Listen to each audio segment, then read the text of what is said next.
Today's episode of The Bluff is sponsored by SITREP. SITREP is an Artorias open source intelligence app that provides the latest updates for over 180 countries and over 500 topics, allowing you to stay ahead and stay informed. Now available on Apple and Google. Thank you, SITREP, for sponsoring this episode. Welcome back to the Bottom Line Up Front, an Artorias podcast. I'm Matt. And I'm Christian, the CEO of Artorias, and welcome to Bluff. Regarding the ongoing situation in Iran versus Israel and now versus the United States. Matt, I'll let you take the torch to start this off, and then I guess we'll just deep dive into it. As we're recording this right now, things are still ongoing. Ceasefire was just announced that we'll get into probably at the end of the episode. But yeah, Matt, please. Yeah, so obviously this was something that was started by the Israelis. They launched an air campaign against Iran. One of the things that a lot of people were very quick to point out was the fact that if they were going to strike Fardao, the planes that Israel has and the munitions that Israel had were not going to be capable of actually doing the damage necessary to set the program back. What they would need is the bunker buster bombs that the United States has. They're 30,000-pound bombs. They can only be carried by the B-2 Spirits, and that was just not something that Israel was going to be capable of doing themselves. And then recently, we saw the United States actually played into this role and conducted those strikes with the B-2s, which flew out of the United States, were refueled, obviously, along the way, and then actually struck the three sites in Iran. So this has been a pretty stark escalation, especially for an administration that has, came to power saying no more wars, administration of peace. And now it looks like we've become more involved in this campaign in the Middle East. And as Christian said, we now have a ceasefire, but what the contours of that actually are, we're not 100% sure. The communication from the administration has been nothing like we saw in the lead up to, say, the war in Iraq in 2003. So there are a lot of questions outstanding about what this looks like long term. But looking back at the strikes that happened against Fordo and all the sites that were also targeted during the barrage of B-2 bombings, as well as submarine-based launched cruise missiles against the Iranian nuclear facilities. The real precedent that was set there is that America is basically just showing a massive show of force, at least in my opinion, to Russia and to China. And I think the Trump administration, at least from my perspective, is just using this situation to kind of backfill that. If America, the United States, like looking at it from the outside, obviously, believes that they completely just walked in, spent 15 minutes, destroyed Iran's nuclear capabilities, and walked away, and that's it, like, it's pretty short-sighted.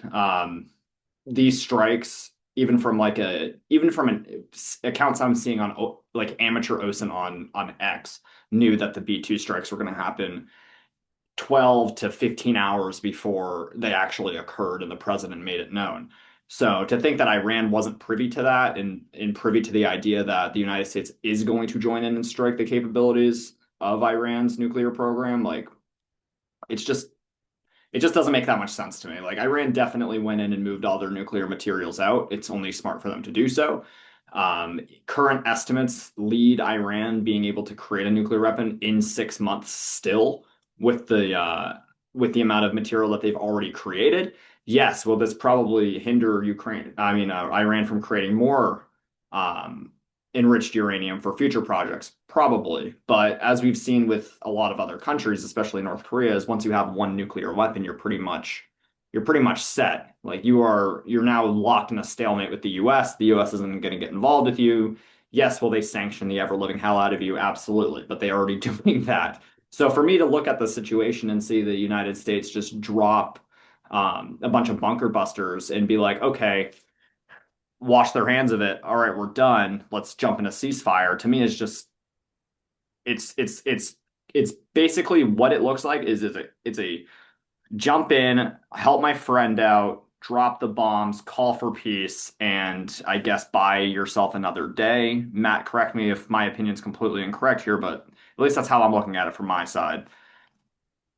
Yeah, so that's pretty much how I'm seeing it as well. I think it's also important to note that the estimates prior to these strikes, like you said, that occurred, it was kind of this one-off over the course of a few hours. Previous estimates were 30 days of a continued campaign to actually destroy Ferdinand. And that is not what we saw.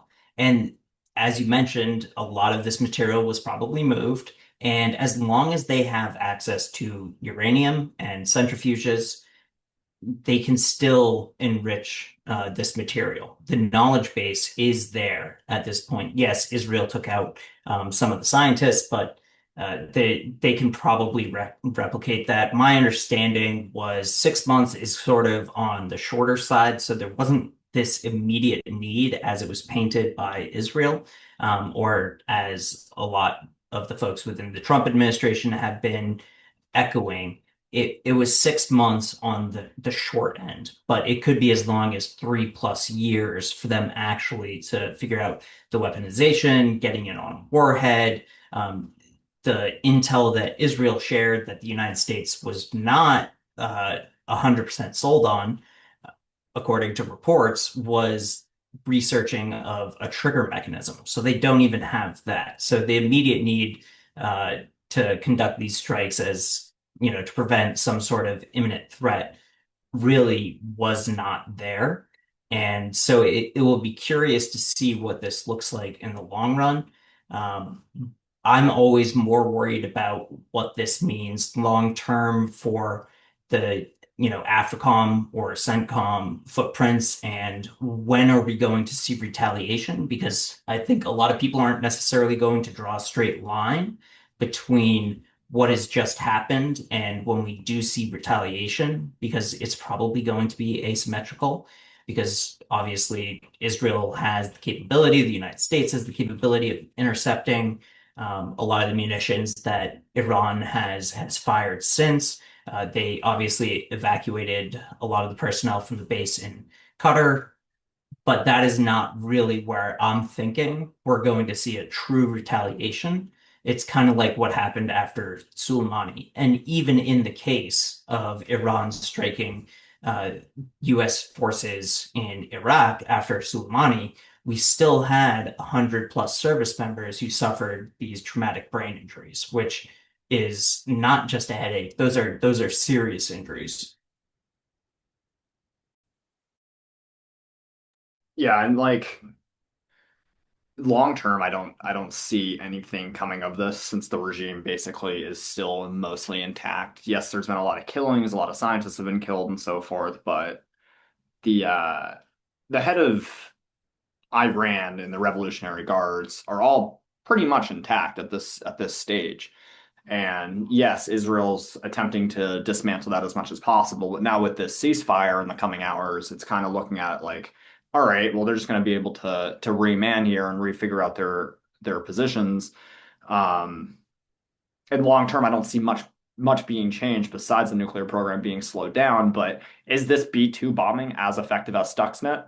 Like that, you kind of have to look at it from that perspective. I would say not even close.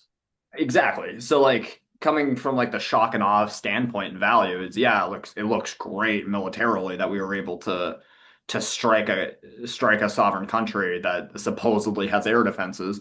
Um, but at the end of the day, like you're not really changing much of the actual like security environment in that region at all. If not, you're creating more fuel for the fire and enraging more of these proxy groups that are tied to Iran but operate in their own authority, and irritating those people.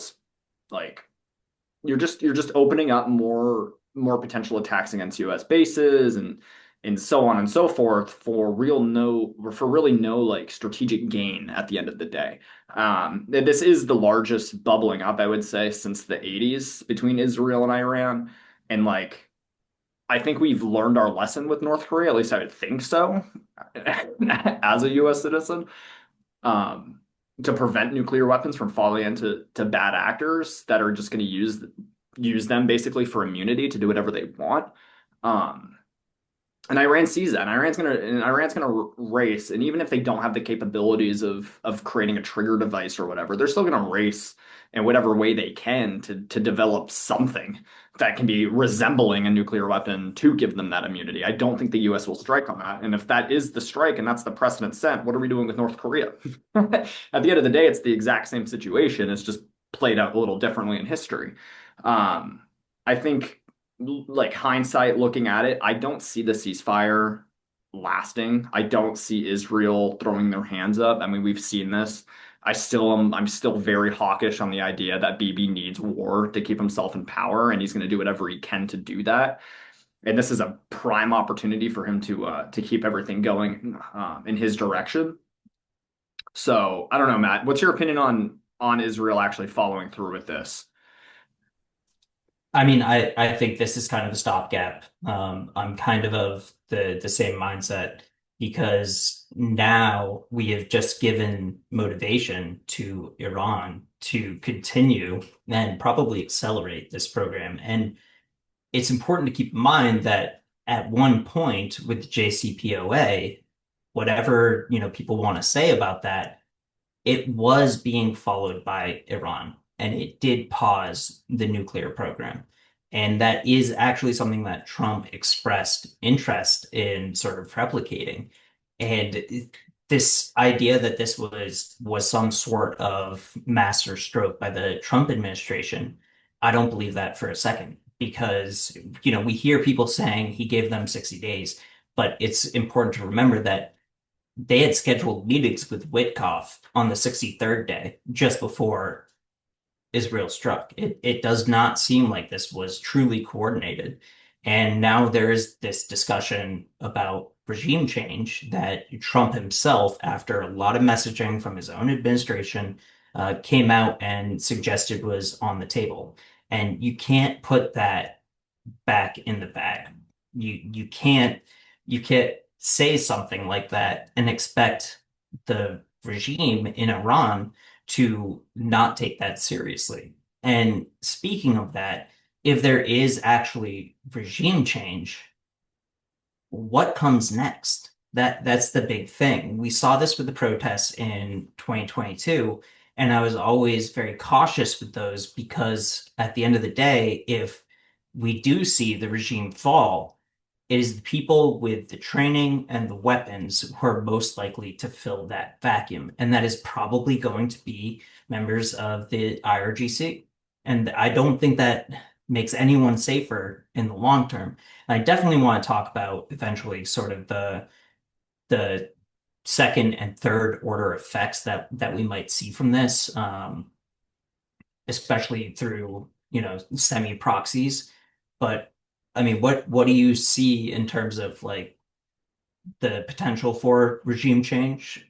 What do you think comes next? I just can't imagine that they're going to ignore those threats personally.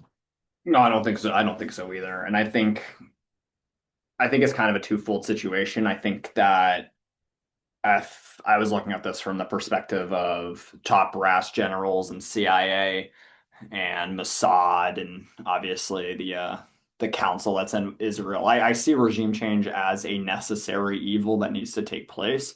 But I think that since it is such a culturally ingrained war at this point, it's been going on for decades and decades and decades. And yes, the Iranian people are oppressed, are battered, whatever. I don't see that there's that much of like an uprising per se that could sway it in a direction where it does not lead to like a Gaddafi Libya situation. Because that's how I'm looking at it, is like what happens next? Okay, you've killed the Ayatollah. You now control the military. who's going to be put into place. There's not a lot of democratic people rising up within Iran that aren't just being sent to a prison to be executed. So who actually runs and controls that government? It's not like a Syria where there's a ton of resistance within the country in various regions underground. Iran really is a oppressed state, much to the same extent that North Korea is in a lot of ways. So how do you operate in that environment and stop potential nuclear material and weapons of mass destruction, such as chemical weapons and biological weapons, falling into the hands of who knows who, and especially in an environment with so many people that all they know is a hatred for Israel. You don't want to kill somebody that's relatively peaceful that volleys rockets once in a while through a proxy at you, but you have the air defenses to prevent it.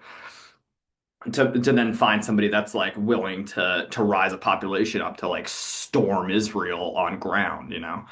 Um, so the secondary effects obviously exist in both parameters. If I was the US though, I would gamble with that fire, and put forces on the ground. But that's honest, that's a personal opinion. I'm probably gonna get flamed for that in the comments. But that's just my personal opinion. If Israel's willing to do an air campaign and the United States is willing to drop bunker busters to kill a nuclear program, why aren't they willing to use the same level of attack and same level of sophistication in order to topple this government and give Iran at least a shot at a more democratic value set? I never knew you were such a neocon. But I mean, to that point, when we look at what happened in Libya, there were weapons available. The people on the ground were able to arm themselves. They were able to create militias, for better or for worse. We saw a lot of the Salafist extremist groups organizing around that as well. They were able to raid some of the weapon stores that Gaddafi had. That is not necessarily something, it's not really something that we have seen in Iran. And that would be my major concern there. Um, the people with the training, like I said, the people with the weapons, they're the ones most likely to fill that vacuum. And right now, it doesn't look like that's going to be the people of Iran. And there are certain ways that they could go about this if they had to. When I say they, I mean the United States, better than they went about sort of rebuilding Iraq.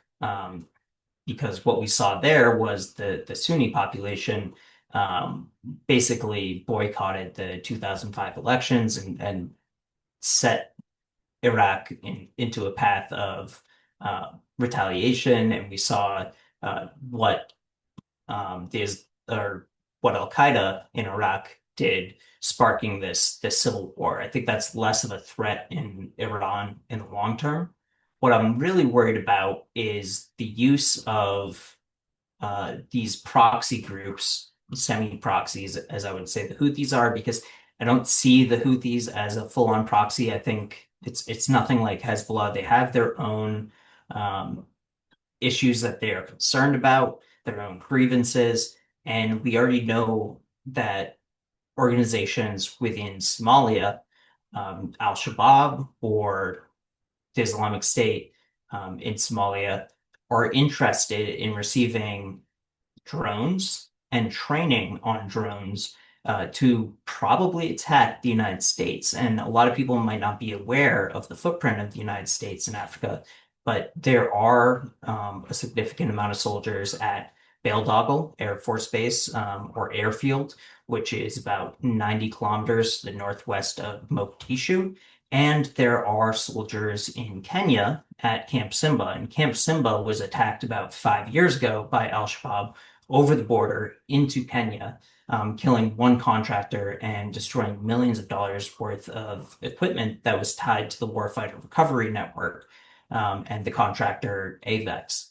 So I really worry about the use of drones and these organizations getting their hands on the training and the resources, because we already know that ISIS in Somalia has conducted at least one, but probably more than one FPV drone attack in Puntland. And now that we've seen how effective that can be in the war between Russia and Ukraine, they're going to take a page from that book. And it might not be something that happens tomorrow. It might not be something that happens this year, but down the line, that is the type of thing that I truly worry about.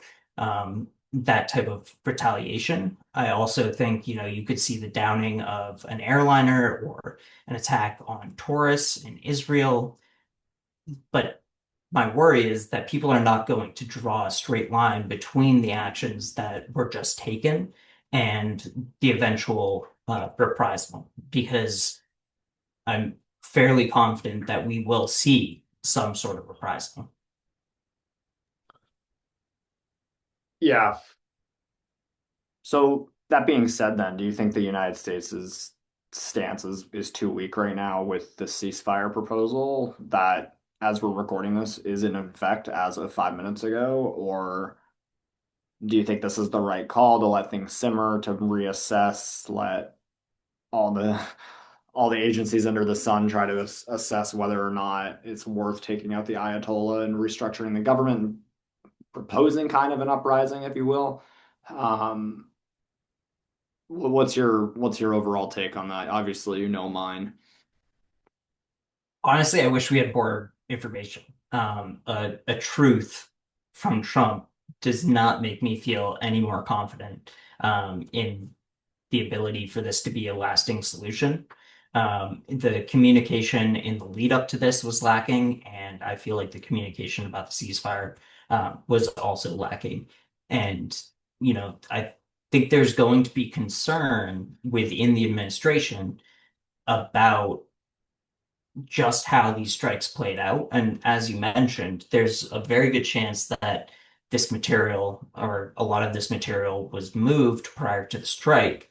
And when we get more information, when more of that becomes public, uh, that's going to probably be egg on the face of the administration based on sort of how Trump came out and framed those strikes as being conclusive.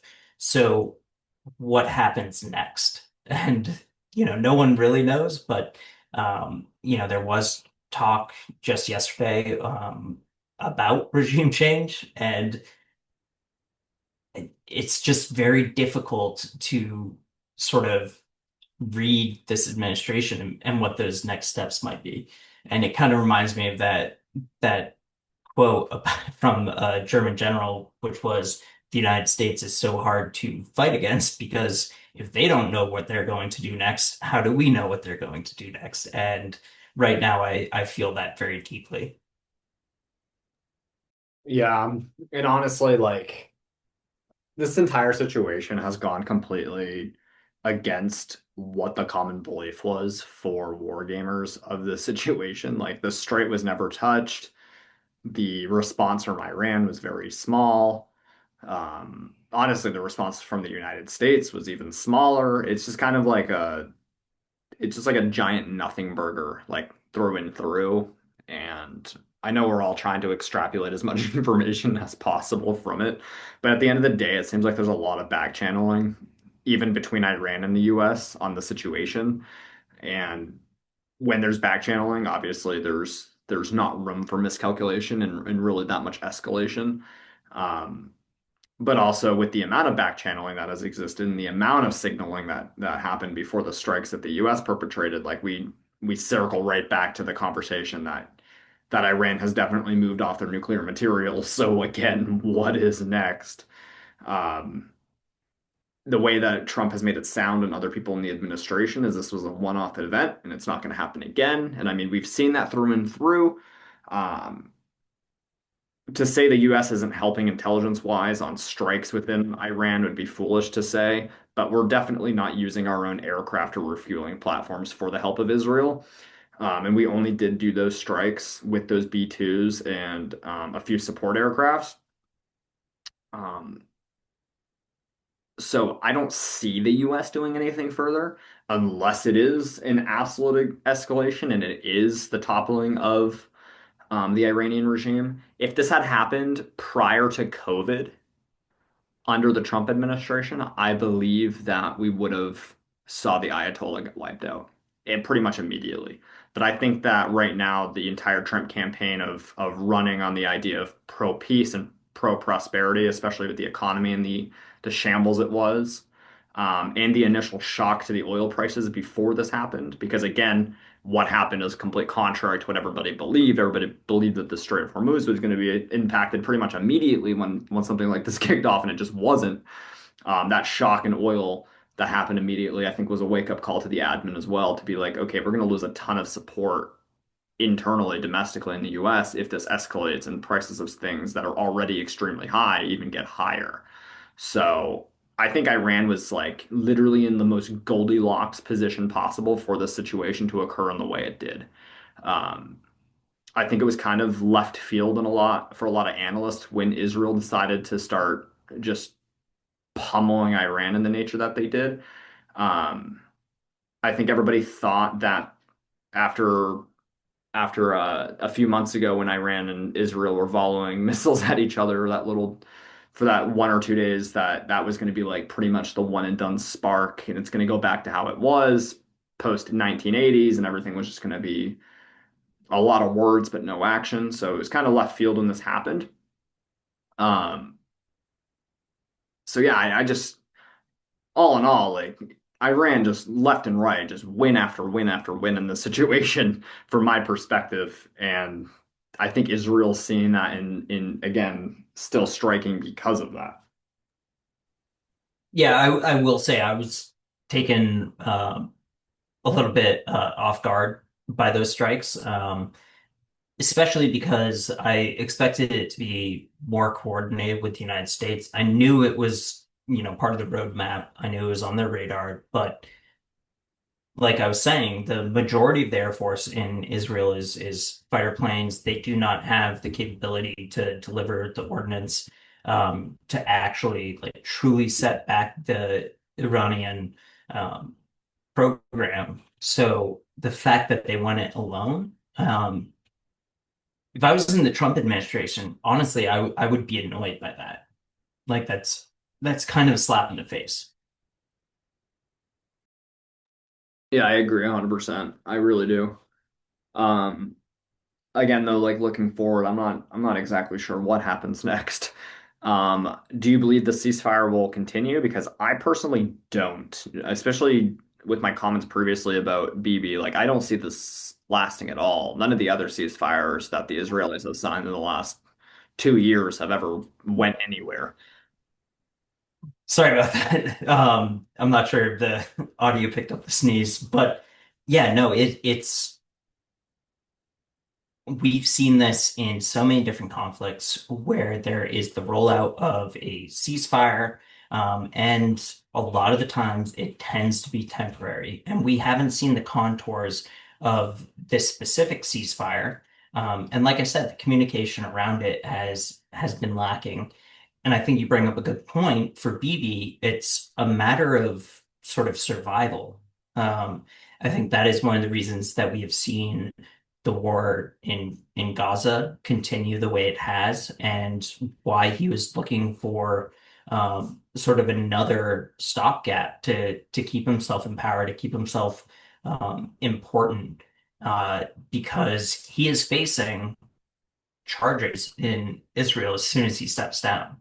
And so for him, I do think that, there's motivation to continue this. And, the more that comes out in terms of the actual amount of damage that was done to the program and, how extensive it was or wasn't, that is going to sort of hang over the head of Bibi and Israel and the IDF, because it's not the fait accompli that it's been made out to be.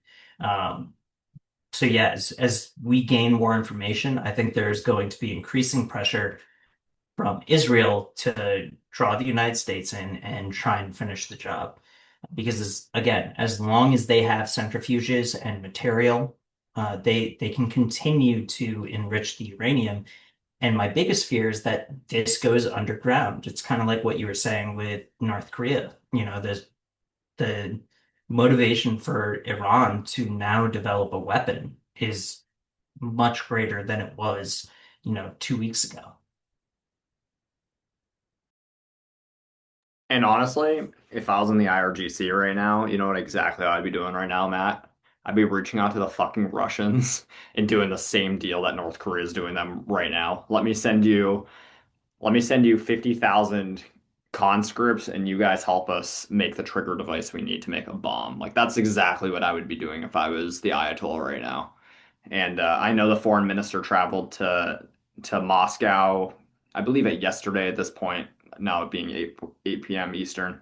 Um, that is the deal I'd be doing. I'd be doing that deal any day. I'd be pressing the Russians to expand Shahid technology sharing, giving conscripts up in exchange for some assistance with the rest of the bomb architecture that needs to be put through for Iran. And I mean, potentially you end up with like a AQ con type scenario where someone, you know, clandestinely helps them develop something more quickly, just sort of ups that timeline. Uh, that's not out of the realm of possibilities. There are a few different countries they could turn to. I do wonder about China's role in all of this. Obviously, they have a vested interest. They get a lot of their oil from Iran. And, speaking of China, when we talk about these sort of second and third order effects, every single time the we see the global order, the rules-based order neglected by countries, with the strike from the United States or the full-scale invasion of Ukraine by the Russians, um, it damages that rules-based order. And I really wonder the calculus and what the Chinese are now thinking when it comes to something like Taiwan. It makes everyone a little bit less safe at the end of the day. Yeah, and as we're recording this, there's literally there's still bombing in Tehran. Um, so I don't know. I agree with your points 100%. Like I think personally this is only the beginning of this conflict. I don't think there's much of an off ramp. Um, but like I said, like to your point too, of like getting just like random third parties involved. I don't think personally China is like that. I don't really think China really gives too much of a shit what happens in Iran as long as they're still able to buy their cheaper oil. I think that's the only interest they have. Um, Anecdotally, watching the shipping tracking over the last 48 hours, China flagged vessels were the only vessels turning around before the strikes happened that Iran perpetrated. So it was kind of wild to see that. So my theory is that Iran and China are really connected intel wise, far greater than anybody really wants to let on, and is giving intel directly to China on their every move. So Chinese interests are still put into play.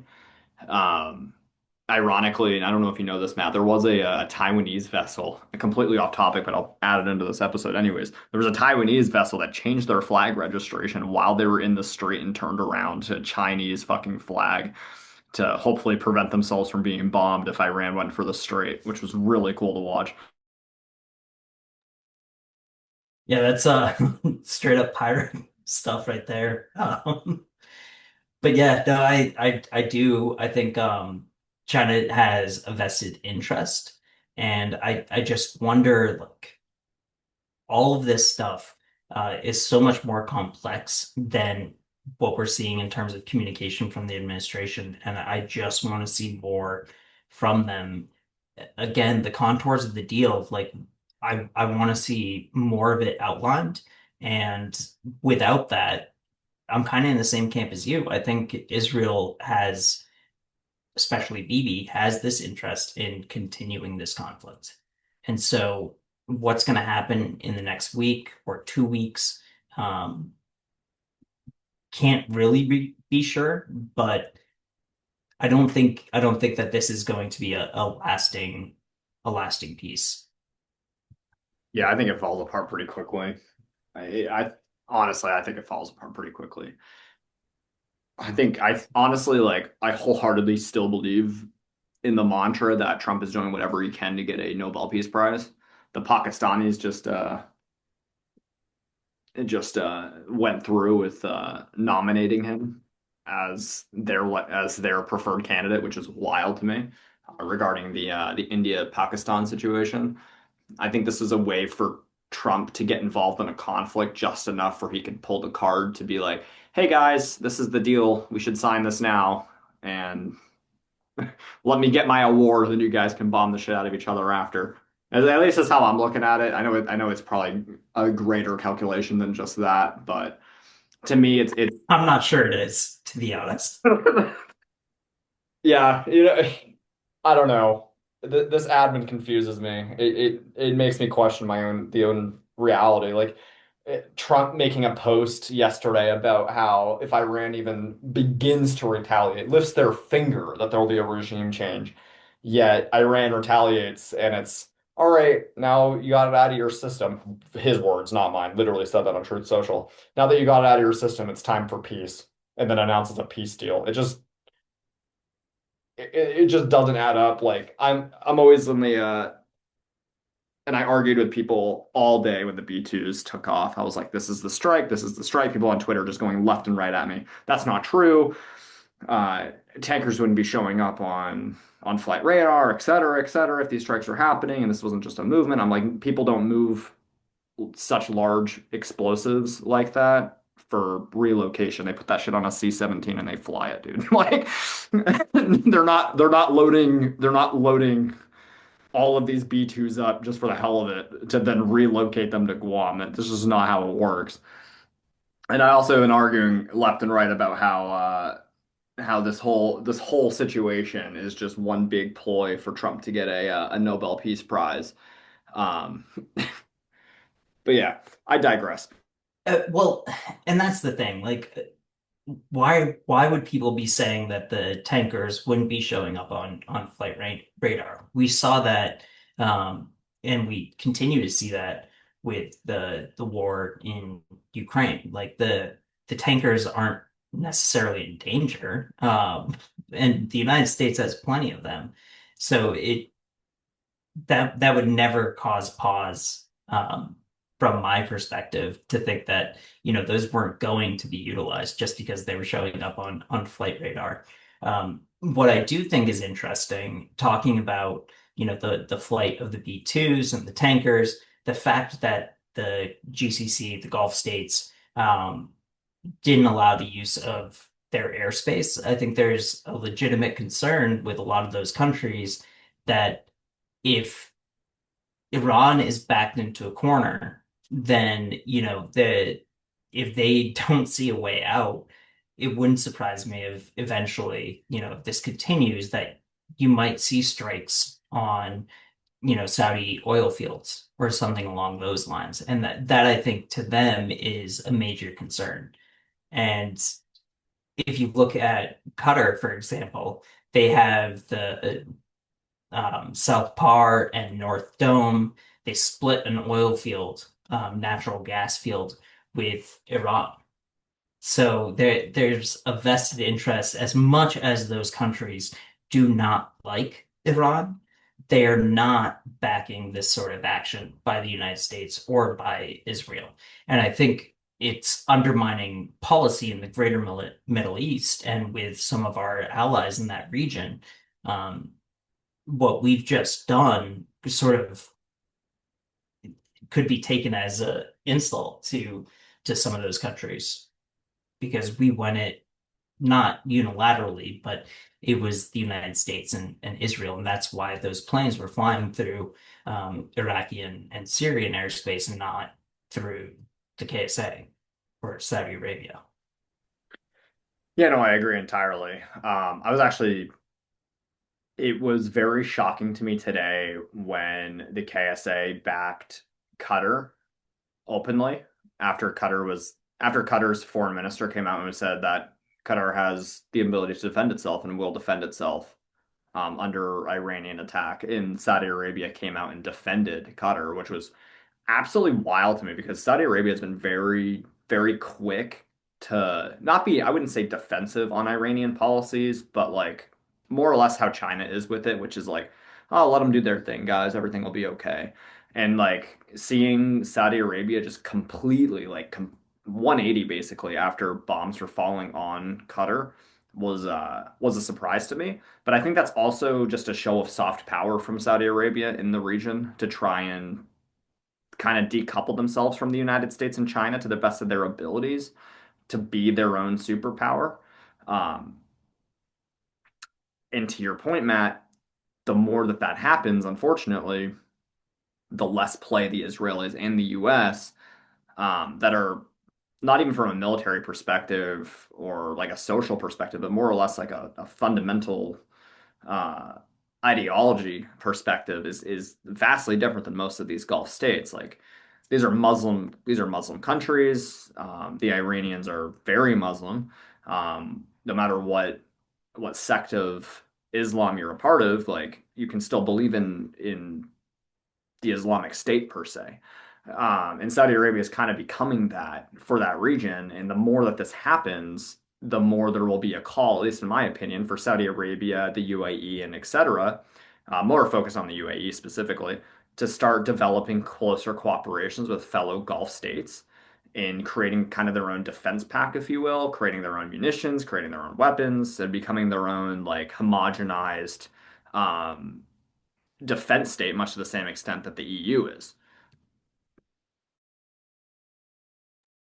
Yeah, and it's important to remember that Qatar and Saudi Arabia had their own conflicts back in like 2020 or so. Um, and I think a lot of that had to do with Al Jazeera and some of the information that they were putting out. But it was definitely